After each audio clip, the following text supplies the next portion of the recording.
শিক্ষার্থীরা মানেনি পুলিশের কোনো নির্দেশনা।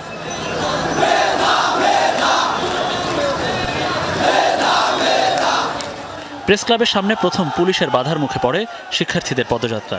এরপর পুলিশের অনুরোধে পদযাত্রার রুট পরিবর্তন করে সামনে এগিয়ে যায় শিক্ষার্থীরা। সচিবালয়ের সামনে দিয়ে বঙ্গভবনের দিকে যাওয়ার সময় 0 পয়েন্টে পুলিশের ব্যারিকেড।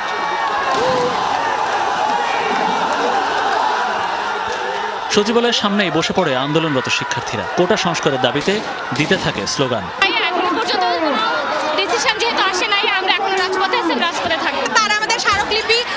জমা নেওয়ার পর তিনি আমাদেরকে আশ্বাস দিয়েছেন তিনি বিষয়টি রাষ্ট্রপতিকে অবগত করবেন।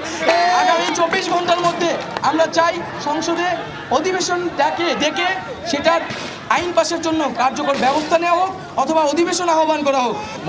আমাদের উচিত জনগণের কাছে আমাদের নীতি, আদর্শ, উদ্দেশ্য প্রচার করা। কেন সবাই মনে করবে আমরা দেশের জান মালের ধ্বংসকারী? কেন মনে করবে আমরা দেশের শত্রু? কেন মনে করবে পুলিশ ওদের রাত পর্যন্ত দাঁড় করিয়ে রেখে গুলি করে হত্যা করেছে? No, impossible. লিসেন, আমাদের পুলিশ সত্ত্বেও ওরা আমাদের উপর বৃষ্টির মতো গুলি করে আমার সাথীদের হত্যা করেছে। সারেন্ডার অবস্থায় জেএসপি আমাদের উপর গুলি করেছে, তাকে আমরা খুঁজে বের করবই।